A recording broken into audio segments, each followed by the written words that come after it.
สวัสดีครับ I'm Point from ค้นพบ Let me ask you a question today. What would it take to make you happy? Are you finding happiness in something else outside yourself? For example, do you think that you'll only be happy upon or after achieving that job that you wanted, the promotion that you wanted, financial stability, or maybe you think you'll be happy after getting that romantic partner, your dream girlfriend, dream boyfriend, or that nice house, that nice car, right? The social economic status that you have dreamt about. Do you think that you'll only be happy after you've become successful, whatever that means to you? Now, if you notice, setting these conditions, in a sense, it sets us up in a trap. It's essentially saying that I won't be happy until I have acquired these things. This is not to say that ambition is not important. This is not to say that you shouldn't work towards success, but that you don't want to make it the main focus of your life or of your happiness. You want to be lighthearted as you work towards achieving those goals. And going back to last week's video on meditation, I think we can learn a lot from what meditation or what silence or what self-observation can teach us. So by thinking that we will only be happy if we have 1, 2, 3, A, B, C, or X, Y, Z, you're essentially saying that you're in a place of lack, you see. You're essentially saying that you are lacking somehow or somehow not enough. Now, happiness, according to the wise teachers, should be something simple. It's accessible to us all the time in the here and now, in the present moment. Now, I don't claim to be a master at this at all, and I myself am very much just beginning to learn about this too. But you don't want to pressure yourself so much in life. You don't want to set those conditions and set those traps for yourself. So then how do you achieve happiness in the present moment? Well, to begin, try to just sit in a nice comfortable place, in a chair or in a meditation posture if that works for you, and just in silence, upon closing your eyes, just begin to watch and observe what it is that your mind is doing. Begin to watch your mind, observe it in a non-judgmental way. Just watch and just see what your mind is doing, and you begin to see quite quickly that your mind, the monkey mind, is always going off on some tangent, some story, some narrative that it is trying to convince you to believe to be true. And the mind thinks in terms of likes and dislikes, terms of judgments. This is mine, this is not mine, I should do this, I should not do that, he should do this, she should do that, I should have this by now, I should have that by now. I like this, I don't like that.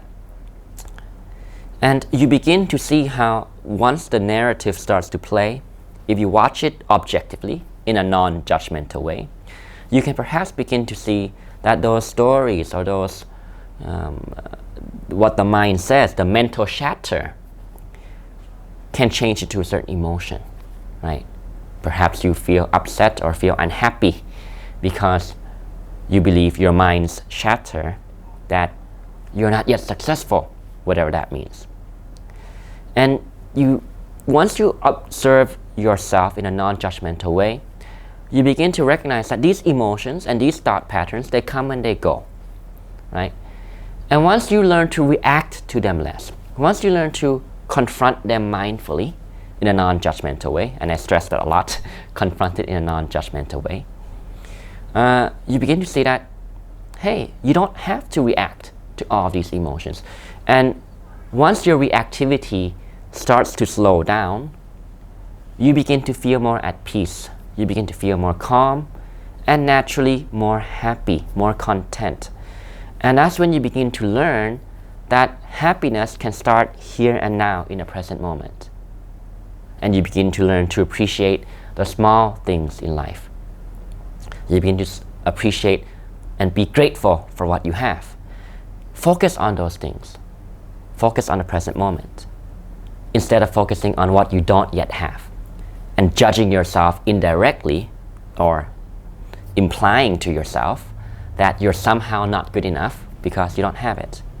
Now, I think this is a trap that a lot of us fall into in the current day and age, where there's a lot of pressure to be something, whatever that means. Again, I don't claim to be a master at this. I'm beginning to learn this myself. But I think small practices like self-observation, contemplating your own thoughts, watching what your mind is doing, it teaches you a lot about yourself. And once you begin to be less reactive and less reactive to these emotions or less reactive to judgments that you impose on yourself, you begin to feel more at peace, as I just stated.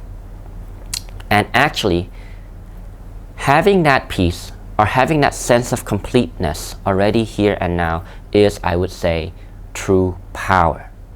That's where empowerment really lies. Because now you have freed yourself to be very lighthearted and to work towards your goals and your dreams. Again, I'm not saying that success is to be frowned upon. I'm not saying that ambition is bad. I'm not saying that we shouldn't work towards something. I firmly believe that life is a creative process and we should learn to be able to enjoy the creative process, not just fix everything upon a condition that I will only allow myself to be happy if I have that, this, whatever, right? So learn to watch your own mind. Learn to be with yourself in silence. Learn to see the mental habits, the thought patterns that come up in your mind that gets you to feel unhappy somehow. Learn to appreciate the small things. The garden in your home, if you have one, small trees, beautiful sky, anything like that. Learn to be grateful for what you have, right? Okay, so once you feel more centered, once you begin to see the value of turning inwards, of developing happiness by turning inwards rather than chasing everything outside, you begin to be more empowered to actually take high quality action. And what I mean by that, so I want to share something that I've learned from studying to become a mental health coach that you see in my other page, Drive with Point. And I want to mention a well-renowned famous psychologist named Carol Dweck. She did a lot of studies and research into the psychology of success or the psychology of a growth mindset, right? And what the findings have concluded is pretty much that you should focus on the journey, on the learning process, or on the effort rather than just the outcome. Again, this is not to say that outcome is not important, but that you don't want to make that your main focus. You want to make learning an end in itself. You want to focus on the effort and what learning means to you. In other words, you want to enjoy the journey that you embark upon as you work towards your heart's desire, right? You want to learn to set yourself realistic challenges that are, that might stretch you a little bit, but are still within your reach, right? Say if I want to train to become a runner in a marathon, and I've never gone to the tracks before and I barely run at all, it's going to be unrealistic for me to set a benchmark for me to learn to run 21 kilometers in the course of the next 2 weeks. So you want to know where your starting point is at, but you want to develop a belief in yourself that you can learn to develop the skill sets required or needed to get to where you want to be. And this is combining both the concept of Carol Dweck's positive psychology, and also from Dr. Mihaly Csikszentmihalyi, who did a lot of research into flow. And I've talked about his book before last year or 2 years ago, Flow, the Psychology of Optimal Experience. What I'm trying to say here is, once you've learned to develop more peace of mind in the present moment, and once you want to take action to develop a new skill set, you want to set challenges that meet your current level of skill set, but yet push you a little bit. And you want to focus on what learning means to you. You want to focus on the effort. You want to focus on learning new skills, not just the outcome entirely, right? And once you set yourself a certain challenge, maybe you're learning new skill set, maybe you're learning how to edit videos, maybe you're learning a new skill, a communication skill, maybe you're learning public speaking, maybe you're learning management skills, whatever it may be, or even a physical skill, physical activity, learning how to be a better runner, or play sports, anything. You want to process what you have learned and really give yourself credit for that. Because each time you have a new experience where you are more skillful than you were yesterday, even if it's just a tiny bit, you really want to give yourself credit for that. Because you are gradually building the belief in your self-efficacy, in your ability to achieve something or learn the skills required to get there. You're building self-esteem as well as you embark on a journey in this light-hearted way. And you begin to realize that life is about a learning process, right? The journey is what's actually important, not just the outcome, right? And I want to share that in today's video. So again, to recap real quick, I think it would be very valuable for us if we learn to bring our attention back to the present moment. Learn to observe yourself more. Learn to understand your thought patterns, your mental habits of judgments, likes and dislikes, and you learn to see that these emotions come and go. And once you be less reactive, you begin to realize that you feel more peaceful, you feel more calm, and you feel more content in the here and now. And from that, you learn to appreciate the small things in life more. You learn to have more gratitude because you're not looking outwards to find yourself there. You're not looking to find happiness in outer circumstances. You're not looking to find your self-worth or happiness in a job title that you want to achieve, financial stability, the house, the car, the social status, all those things. And once you learn to be less reactive to your own emotions, start to focus on building new skill sets to get to where you do want to come. But do so in a light-hearted manner. And appreciate the journey, the process of learning, the process of growth. This goes back to growth mindsets that Carol Dweck talks about a lot in her research. Right?